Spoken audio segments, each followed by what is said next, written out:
To दक्षता academy channel. तो कैसे आप सब और कैसे चल रही है स्टडीज। तो सबसे पहले तो आपको बता दूं, आज जो हम पढ़ेंगे मेनली वो पढ़ेंगे आपके प्लासी के युद्ध के बारे में।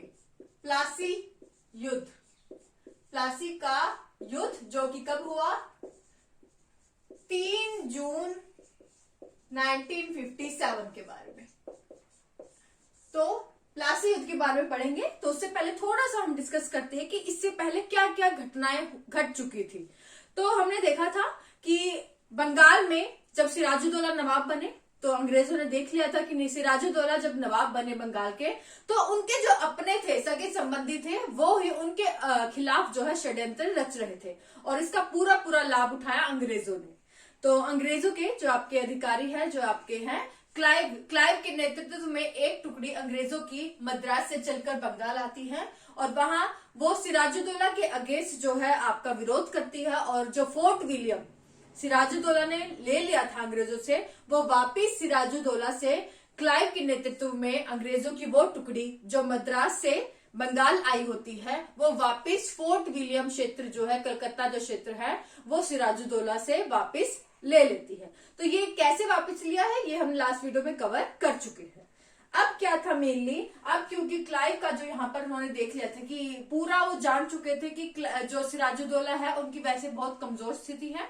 कमजोर स्थिति कहने का मतलब है सिराजुद्दौला जो नवाब थे वो बहुत शक्तिशाली थे, काफी उनमें एफर्ट्स थी, लेकिन वो क्या करते, जब वो खुद जो घिरे किनसे हुए थे, वो अपने ऐसे सगे संबंधियों से घिरे हुए थे जो उनके खिलाफ षड्यंत्र रच रहे थे और इसका पूरा पूरा फायदा उठाया क्लाइव ने। क्लाइव ने क्या किया था कि जो सिराजुद्दौला के जो आसपास के जो उनके मुख्य अधिकारी थे उनको अपने पक्ष में करना शुरू कर दिया था। इसमें मेन थे सिराजुद्दौला के सेनापति कौन, मीर जाफर। तो सिराजुद्दौला के जो सेनापति थे मीर जाफर और इसके अलावा अन्य कई जो उनके मुख्य अधिकारी थे, क्लाइव ने उनको अपने पक्ष में कर लिया था और अंत में जाकर जो है आपका प्लासी का युद्ध हुआ। प्लासी दरअसल क्या है, प्लासी बंगाल में एक क्षेत्र है, कौन सा, नादिया जिला है, नादिया जिला है। नादिया जिला में आपकी जो कौन सी नदी है, भागीरथी नदी। तो भागीरथी नदी के तट पर आपका प्लासी जो है आपका बसा हुआ है और यहाँ पर युद्ध हुआ किसके बीच में, अंग्रेजों, जिसका नेतृत्व कौन कर रहे थे, क्लाइव। तो क्लाइव के नेतृत्व में अंग्रेजों का युद्ध किससे हुआ, आपके जो है बंगाल के नवाब सिराजुद्दौला।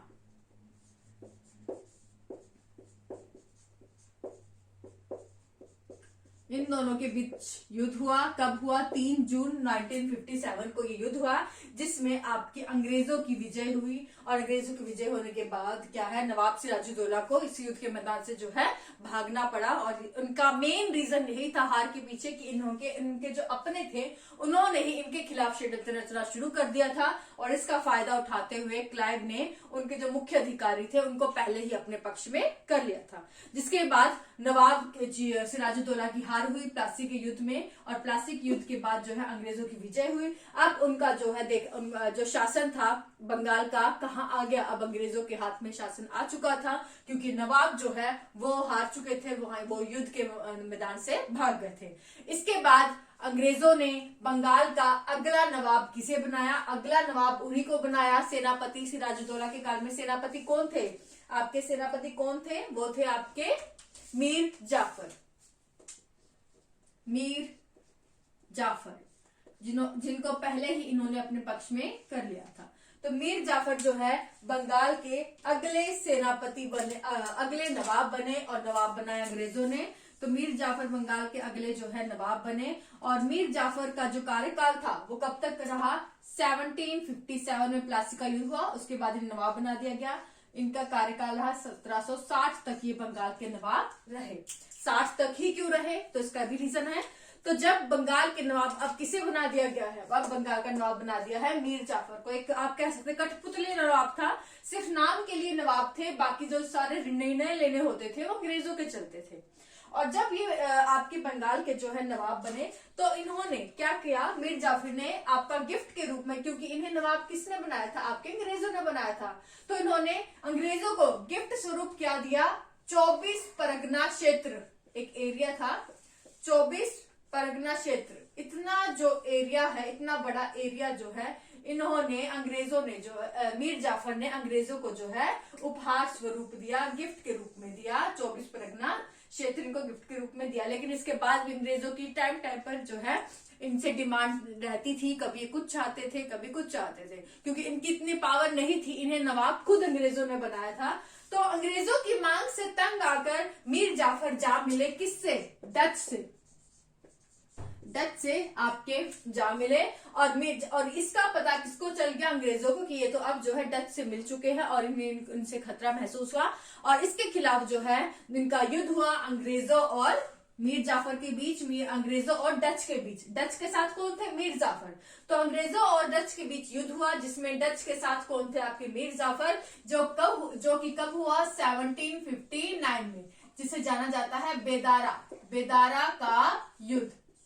तो बेदारा का युद्ध हुआ अंग्रेजों और डच के बीच में, जिसमें मीर जाफर भी डच के साथ थे और इस युद्ध में जो है आपकी डच की हार हुई और डच की हार के साथ ही अंग्रेजों की जब विजय हुई तो इन्होंने अब मीर जाफर को नवाब के पद से हटा दिया कि आप तो हमारे आगे दुश्मन से जा मिले थे, तो अब आप यहाँ के नवाब नहीं रहेंगे।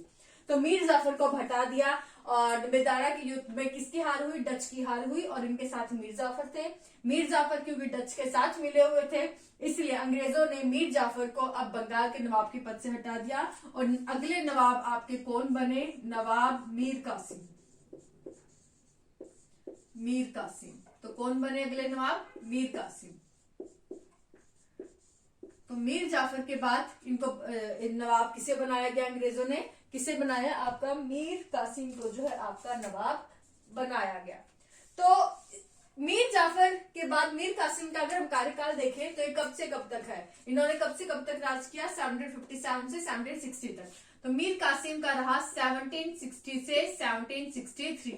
इनका भी सिर्फ 3 साल तक कार्यकाल रहा। ऐसा क्यों रहा? क्योंकि मीर कासिम जब नवाब बने तो सबसे पहले तो जब मीर जाफर को हटा के मीर कासिम को जो है आपका नवाब बनाया गया, तो अंग्रेज अधिकारी थे एक मैनसी टाट, उन्होंने कहा कि बंगाल में क्रांति की संख्या इन्होंने दी।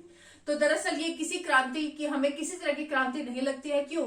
क्योंकि पहले भी जो नवाब था बंगाल का वो एक कठपुतली नवाब था, मीर जाफर, क्योंकि चलती अंग्रेजों की थी और इन्हें हटाकर दोबारा से जो नवाब बनाया गया है वो मीर कासिम को ही बनाया गया और वो भी कठपुतली नवाब है जो कि अंग्रेजों के द्वारा बनाया गया है। तो इसमें कोई क्रांति नहीं दिखती, लेकिन अंग्रेजी अधिकारी ने अपने बुक में मैनसी टाट ने इसे क्रांति की संज्ञा दी थी जब मीर जाफर को हटाकर मीर कासिम को बंगाल का नवाब जो है बनाया गया।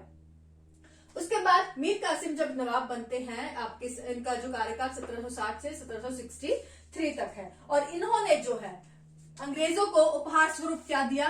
मिदनापुर चटगांव का क्षेत्र जो है इसको किसको दिया? अंग्रेजों को दिया। मिदनापुर का क्षेत्र दिया, चटगांव का क्षेत्र दिया और एक और क्षेत्र है, आप लिख ले, वो है आपका वर्धमान। लिख ले वर्धमान। इसके अलावा चलो वो चीज बाद में लिखेंगे, वर्धमान। तो ये तीनों क्षेत्र जो है कौन कौन से, अगर नहीं दिख रहा है तो मैं बोल रही हूं बार बार, मिदनापुर चटगांव और वर्धमान। मिदनापुर चटगांव और वर्धमान का जो क्षेत्र है मीर कासिम ने अंग्रेजों को उपहार स्वरूप दिया और साथ ही अब मीर कासिम ने अपनी जो राजधानी है वो क्या बना दी? मुंगेर को अपनी राजधानी बना ली और साथ ही मुंगेर को राजधानी बनाने के साथ साथ इन्होंने जो एडिशनल अंग्रेजों को उपहार दिया वो था आपका फॉरेस्ट एरिया, वन संपदा भी इन्होंने अंग्रेजों को उपहार स्वरूप दिया।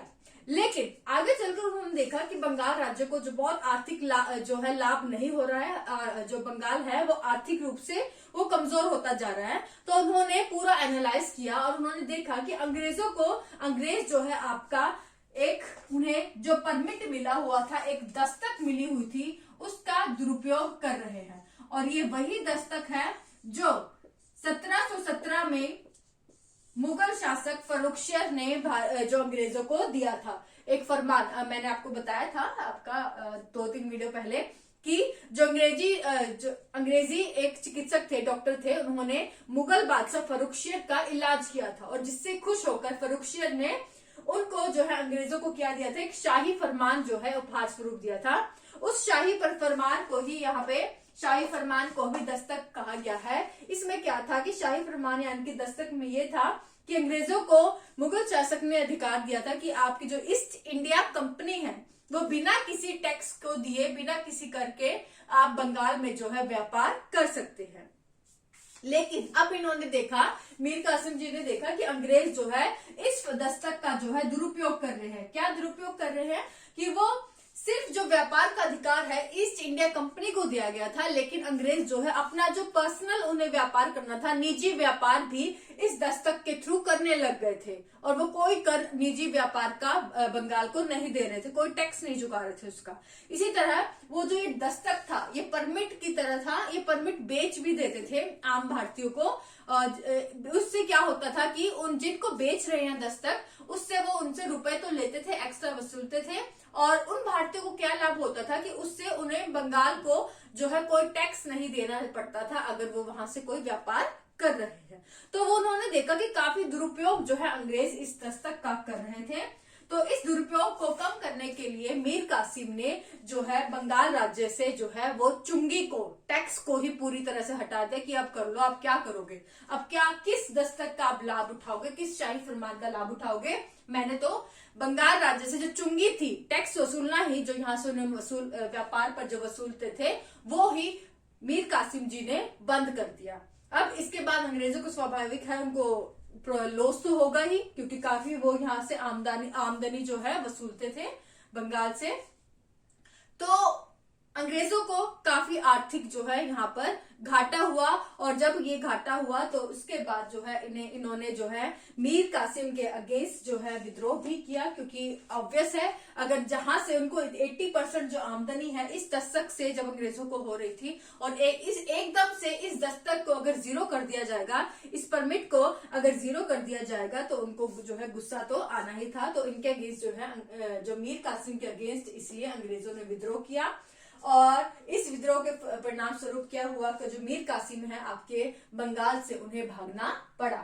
और बंगाल से भागकर वो कहाँ चले गए, उन्होंने अवध के नवाब की यहाँ पे शरण ली। और उसके बाद दोबारा से अंग्रेजों ने क्या किया, दोबारा से अब फिर क्या हुआ, बंगाल की गद्दी फिर से खाली हो गई और दोबारा से मीर कासिम की जगह फिर से आपको किसको नवाब बना दिया गया, बंगाल का मीर जाफर को दोबारा से बंगाल का नवाब बना दिया गया। तो ये थी पूरी हिस्ट्री कि क्या हुआ प्लासी के युद्ध में। प्लासी का युद्ध तो सिर्फ आपका अंग्रेजों और सिराजुद्दौला के बीच में हुआ। जब वो हार गए तो दोबारा किसको बनाया, नवाब मीर जाफर को। लेकिन आप देखेंगे कि जब प्लासी का युद्ध हुआ उसके बाद जो बंगाल की जो स्थिति थी बहुत हालत थी, बहुत खराब हो चुकी थी। एक कठपुतली नवाब जो है अंग्रेजों के द्वारा बनाए जाते थे, लेकिन असल रूप में शासन कौन कर रहा था, अंग्रेज जो है यहाँ पर कर रहा थे। तो एक तरह से पूरा बंगाल अब इनके कब्जे में आ चुका था और अपना जो साम्राज्यवादी विस्तार है अंग्रेजों ने बंगाल से अपना शुरू कर दिया था, है ना। तो यहाँ पे आप देखेंगे कि प्लासी के हार के बाद, जो कि काफी कम समय के हुआ, इतिहास में सबसे कम समय का युद्ध है, बहुत आसानी से जो अंग्रेज है इस युद्ध में जीत गए थे। प्लासी के युद्ध के बाद जब मीर जाफर को आपका नवाब बनाया गया, मीर जाफर को कठपुतली नवाब था, ज्यादा इसके पास शक्तियां नहीं थी। जब इन्होंने विद्रोह किया, उन्हें हटाया और दोबारा फिर नवाब किसे बनाया गया, मीर कासिम को बनाया गया। जब मीर कासिम ने भी अपनी जो वास्तविक शक्तियों का, जो नवाब की वास्तविक शक्तियों का यूज करना चाहा बंगाल में, तो अंग्रेजों को क्योंकि घाटा हुआ और उन्होंने मीर कासिम को हटाकर दोबारा से नवाब बना दिया मीर जाफर को। उसके बाद जब मीर कासिम भागकर कहाँ चले गए, अवध के नवाब के पास। तो अवध के नवाब के पास जाएंगे तो वहां भी चुप तो नहीं बैठेंगे, क्योंकि उन्हें पता था जब बंगाल के नवाब के रूप में वो थे तो उनके पास कितनी शक्तियां थी। तो उनके साथ मिलकर आगे वो दोबारा से अंग्रेजों के खिलाफ विद्रोह करेंगे और आगे हम देखेंगे कि आपकी फिर से अंग्रेजों और अवध के नवाब के साथ मिलकर जब मीर कासिम लड़ाई करते हैं तो उसको युद्ध को नाम दिया गया है बक्सर की लड़ाई। तो ये हम नेक्स्ट वीडियो में करेंगे। ओके, तो पूरी उम्मीद करती हूँ आपका टॉपिक पूरा अच्छे से समझ आ गया होगा। फिर भी कोई डाउट रहता है आप मुझे नीचे कमेंट कर सकते हैं। आज के लिए बस इतना ही। वीडियो अगर अच्छी लगे तो प्लीज लाइक करें, शेयर करें, चैनल पर नए हैं तो सब्सक्राइब कर लें। Thank you so much.